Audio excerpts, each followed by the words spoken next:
Once upon a time, nestled in a cozy little cottage at the edge of a great big forest, lived a mother pig with her 3 little sons.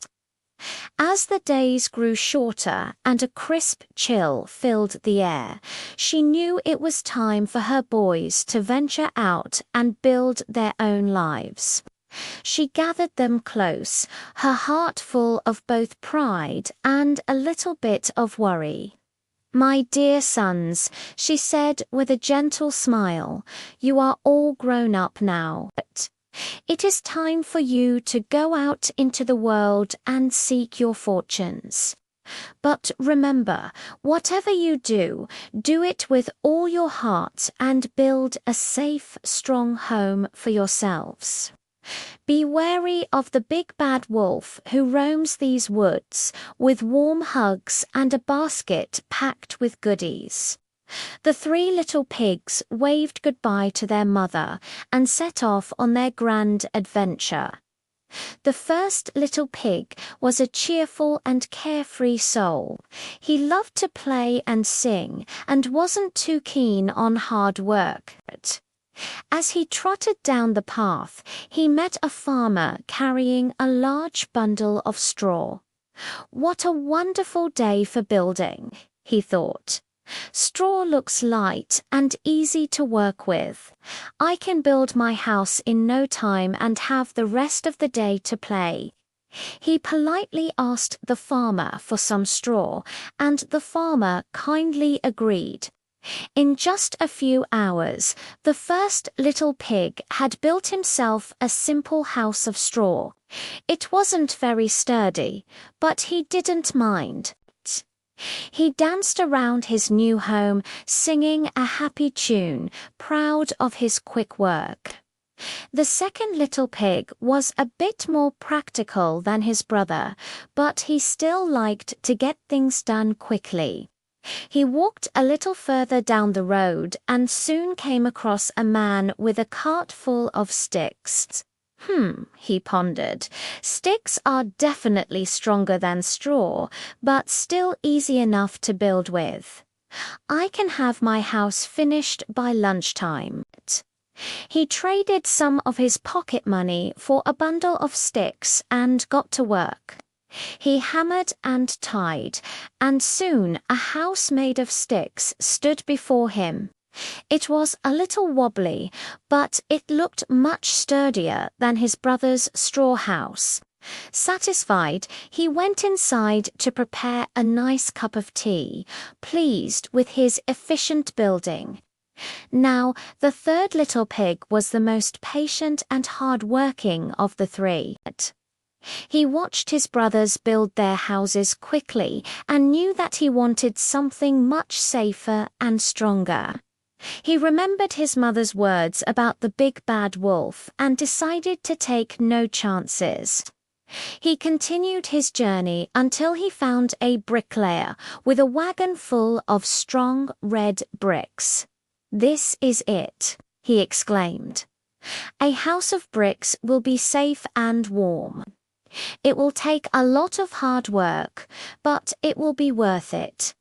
He bought a large pile of bricks and a bag of mortar. For days he worked tirelessly, carefully laying each brick one on top of the other. It was slow, difficult work. His brothers would often visit, teasing him for spending so much time on his house while they were out playing. But the third little pig just smiled and kept on working, building his foundation strong and his walls thick. Finally, his solid brick house was complete, with a sturdy oak door and a tall, strong chimney. He felt a deep sense of security and pride. He lit a warm fire in his new fireplace and settled in, knowing he was truly safe. It wasn't long before the big bad wolf came prowling through the woods. He was big, he was bad, and he was very, very hungry. His sharp eyes soon spotted the little straw house. He crept up to the door and licked his lips, smelling the delicious little pig inside. He knocked on the door with a loud thud. Little pig, let me come in," he growled in his deepest, gravelly voice. The first little pig's heart jumped into his throat. He squeaked, "Not by the hair of my chinny chin chin." The wolf grinned a wicked grin. "Then I'll huff and I'll puff, and I'll blow your house in." And with one mighty huff and a powerful puff, he blew the straw house to bits. The first little pig squealed in terror and ran as fast as his little legs could carry him, all the way to his brother's house of sticks. The first little pig scrambled inside the stick house, slamming the door just as the wolf arrived. The two brothers huddled together, trembling with fear. The wolf, even hungrier now, knocked on the wooden door. Little pigs, let me come in," he roared. From inside, two shaky voices cried out, "Not by the hair of our chinny chin chins." The wolf's eyes gleamed. "Then I'll huff, and I'll blow your house in." He took an even bigger breath this time. He huffed and he puffed, and with a great whoosh of air, the house of sticks came crashing down. The two little pigs squealed and scrambled out of the wreckage, running for their lives towards their brother's brick house. They burst through the strong oak door of the third pig's house, breathless and terrified. The wolf.